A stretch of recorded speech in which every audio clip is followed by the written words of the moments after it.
For many years, people have wanted the proper wall, and we have a wall that the likes of which very few places have ever seen.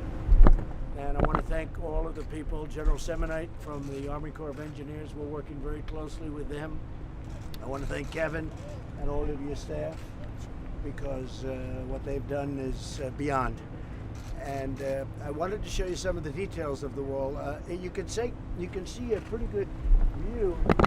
This is going to be close to 500 miles by the time we finish. Those are the areas that are most important. After we're completed that should be done pretty close to next year. It'll be over 400 miles, and we think we can get it close to 500 miles by the end of next year, depending on certain terrain conditions.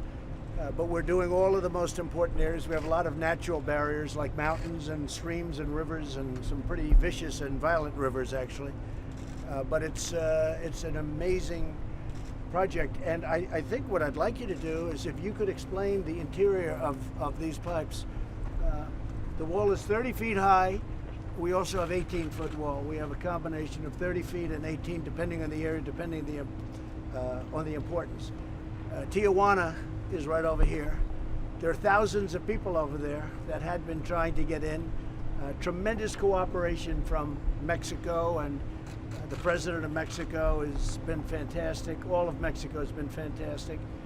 As you know, right now they have 27,000 soldiers. So in addition to the wall, we have the soldiers. Now the wall still obviously has a ways to go, but we're building it at a breakneck speed. I wanted them to show you the interior of parts of the wall and what's inside of each individual slat. And you'll see it's a combination of steel, concrete, and as one of the folks just said, it really is virtually impenetrable. Any walls that were put up would get knocked down very quickly, very easily. This wall is not something that can be really knocked down. I guess anything can, but this is very tough. And it goes down 6 feet. It's 3 and 4 feet wide. The concrete, you see it right here, it's exposed. And I might ask General Semonite to say a few words about it.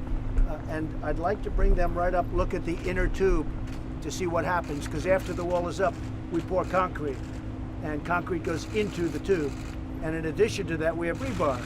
So if you think you're going to cut it with a blowtorch, that doesn't work because you hit concrete. And then if you think you're going to go through the concrete, that doesn't work because we have very powerful rebar inside.